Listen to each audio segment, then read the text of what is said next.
Hi everyone and welcome back to another video on Eleanor's restoration. And as you can see, I'm getting the front subframe on. I've got a few hours to spare today before work, so I'm going to try and get as much done as I can. Get it to a position where I can leave it, and I'll probably need to come back to finish it off. But first things first, this has been sitting for quite a while. It's dirty and dusty, so I'm just going to give it a clean off with degreaser. And possibly once it's installed, I'm probably going to replace these brake pipes because they're just starting to discolour on the edge, and I've got the alloy ones there to match the one I've done in a few episodes ago. So let's crack on.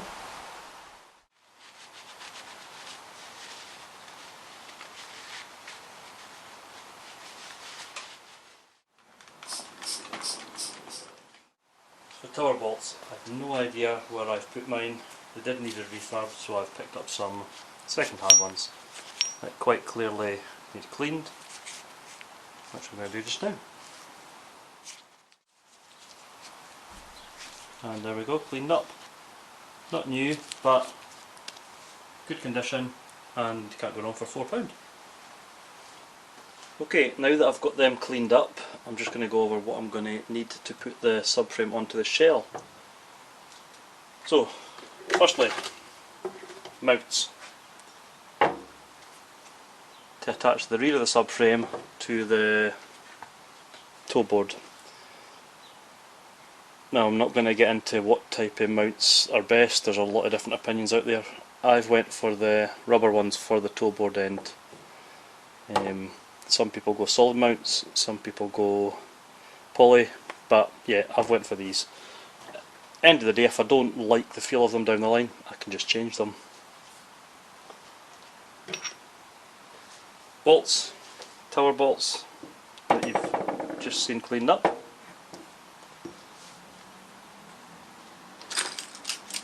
The fitting kit for these mounts. Bushes for the top and bottom of the tower bolts onto there. Now these I ordered a while ago with a set of them. For the tower ones I've went poly, longer lasting, and I just feel it'll give a bit more rigid feel. The reason I went with this was to stop as much vibration coming through the bottom of the car, but again, time will tell, and some people say you shouldn't mix. It's a personal preference, it's the way I'm doing it. I'm not here how to tell you what's best for your Mini, I'm just here to show you how I'm doing mine. And shock absorbers. Again, lots of different kinds, lots of different price ranges. I've went for basically standard OEM spec because Eleanor's about originality with a few upgrades what I'll go into as I'm doing it, but for this, pure standard, and that's basically all I'll need to get the subframe on. Slightly different if you've got a front end on. If I had a front end on, I would also have the teardrop mounts that go onto the front panel. I don't. I've decided to do the front end and front wings after the subframe's on. Why? Because I want to line up the front end a bit better when the subframe's in place, and I've got an issue with my bulkhead and the bonnet hinge that I'll go into in a later video, and I think it'll be easier doing it this way. So yeah. So that's all I need for that. Just need to start getting them on the car, starting with these onto the toe board first. So starting on the inside, on the toe board.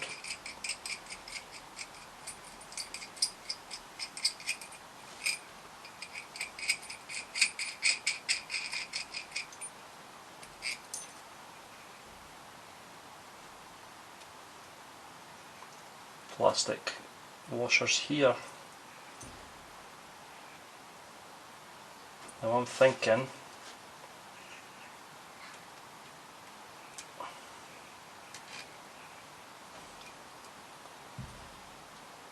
these go on the outside to stop the water getting in.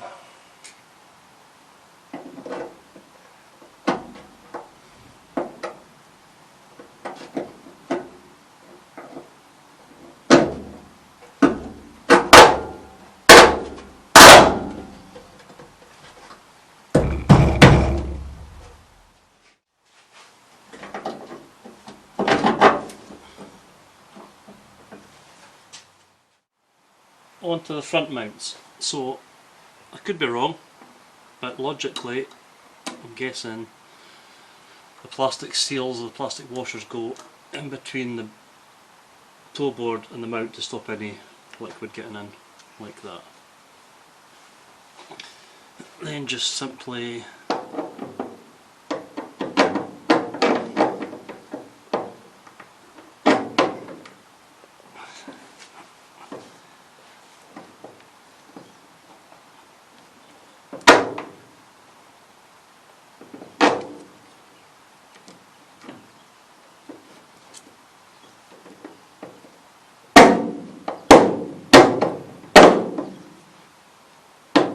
split washer and then the nut.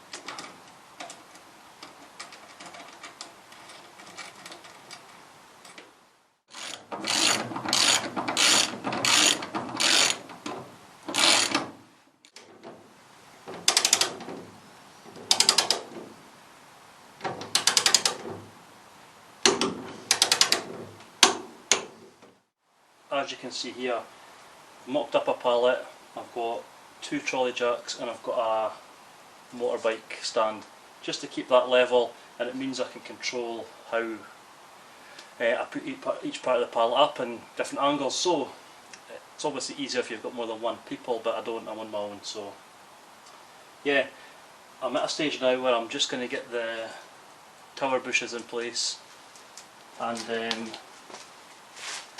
start trying to line the tower bolts up first. So basically I want to get this and this in place, and then I can look at the back mounts, then things like the tie rod end and the damper. But I want to get a thread started on these at the top first, and it just gets it a bit more secure. I'm not going to tighten all the bolts, I'm just going to get the threads on, get them all loose and in place. Once they're all in place I can then tighten and torque them. Mounts that go on top of the turret and underneath here just sit. Obviously when I'm lifting them up I'm going to make sure they're sitting square and they're going in the hole on the cross member.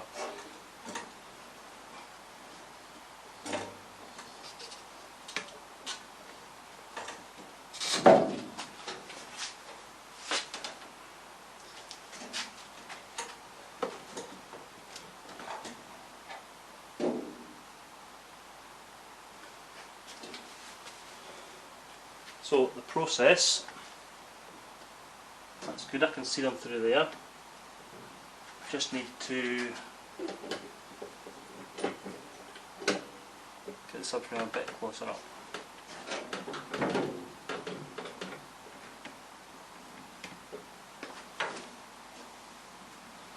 Obviously having to keep an eye on a few things here, the pipes, the paint and the other fins.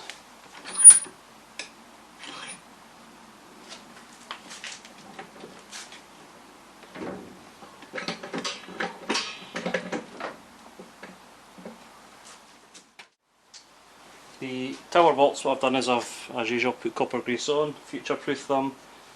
The top mount, the groove obviously fits in the hole, so it's this bit sits flat against here. And it's just a case of getting them lined up and getting the thread started, being careful not to cross thread.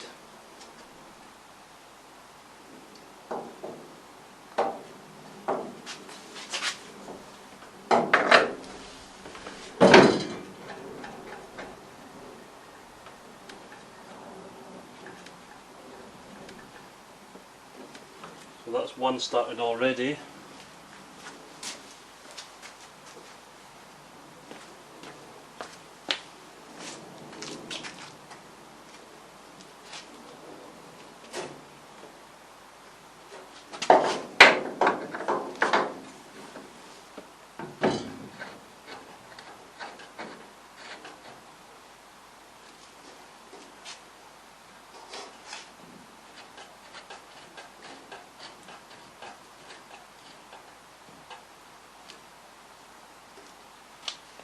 And the second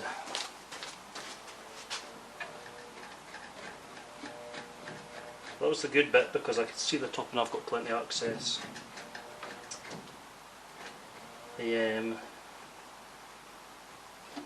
next part for me is going to be the the mounts underneath.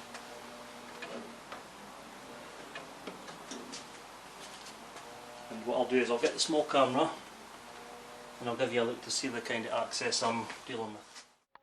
So look from above, these are just finger tight. Right to the back mounts, you can see, well, I don't know how well you can see, but in here they're about 5mm off, so I'm not concerned with that because it will move. The other side is bang on, it lines up perfectly, so I'm going to start with this side, albeit I don't know how I'm going to get in there with my fingers between the pallet and the subframe. You'll see from the small camera there is no space to get in, so unfortunately I can't get in with a camera. But basically I'll show you once they're in. What I'm going to do off camera is get one bolt each through, so I've got the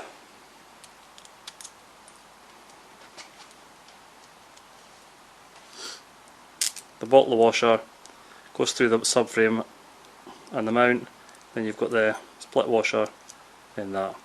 And I'm basically going to put them in from the top. That way if anything ever happens with the bolt, this stays in. If it was upside down it would just fall out. So I'm going to fight with this with my fat fingers and try and get them all finger tight. I've got the tower bolts in, I've got one bolt on this side, I just can't get to the back one, but I've got one in so I know it's in place. This side is a bit more tricky, it's not lining up, so I'm thinking the best thing to do is just get the pallet out the way, then I can see what access I can get from underneath then.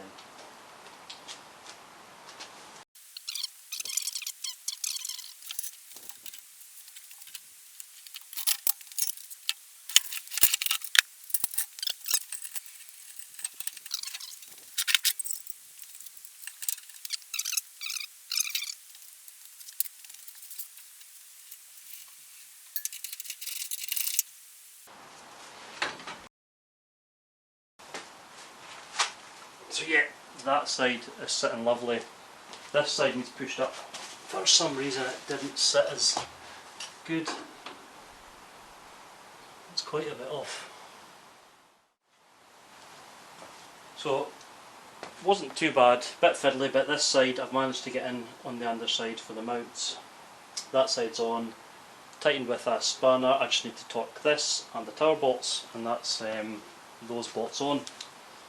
I'll go around with the small camera in a minute, but the underside I'm going to do to 25 Newton meters. Off camera I've put copper grease on, as I did with the tower bolts.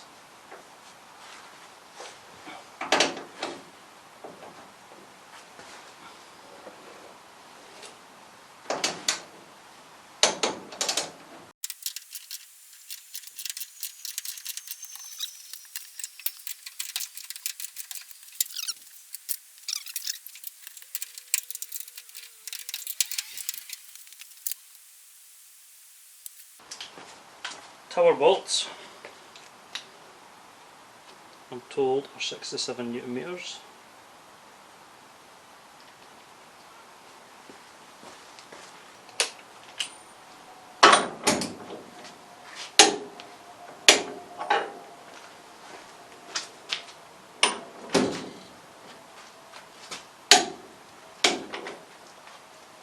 Job done.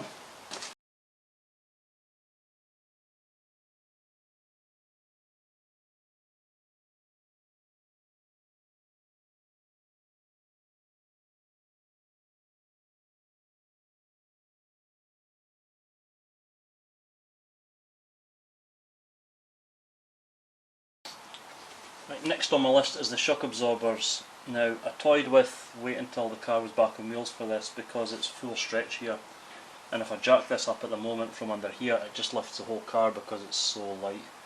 But I've checked, and full stretch for these will get them on, so I just want to put them on just now, and that means basically when everything's there they'll just compress as normal.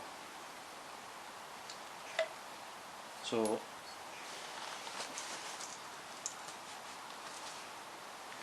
washers either side.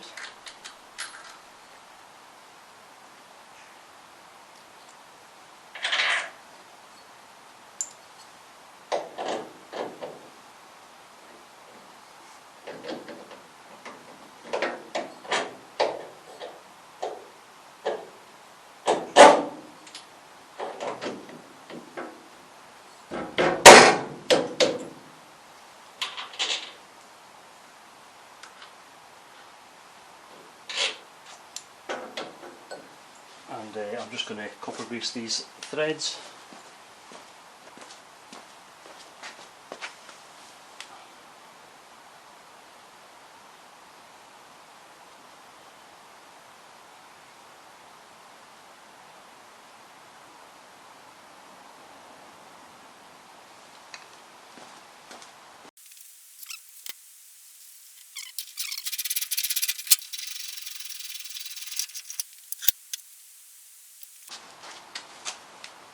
So, torque specs for these vary online. I'm going for values I found, 48 for the bottom and 37 for the top. Not that much difference in between them, but yeah, there's a lot of, especially suspension parts in the Haynes manual where torque specs just aren't given, so you kind of have to just go with the standard torque setting for the size of bolt that you're using at the time.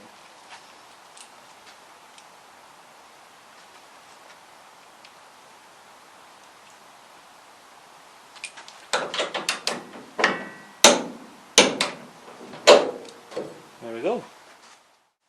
So as I explained a minute ago, this whole suspension has dropped, and to be honest it might be a bit stiff in here because it's sat for so long, so I may need to free some of this off once I've got the weight of the car on it. But at the moment you can see it's probably got about 2 inches it needs to come up, and as I said, if I try and lift this up it just lifts the whole shell. So because of that I can't get the track rod ends fitted here because they just physically won't go through the hole because this needs to be higher. So I'm going to leave that off just now because I don't need those on just now anyway. I'm going to get the temporary wheels I've got for Eleanor just to get the front end rolling at least, and I'll need to come back to this. I cannot believe I'm about to say this, but I'm about to put wheels on Eleanor. Now, these are old wheels that I took off Ed, so they're not going to stay on. Probably one of the last things when she's finished be changed will be the wheels. These are just to get a rolling shell, and these are old wheel nuts that I'm quite glad I don't throw stuff away, otherwise I wouldn't be able to get these on just now. So yeah, let's get these wheels on. Exciting.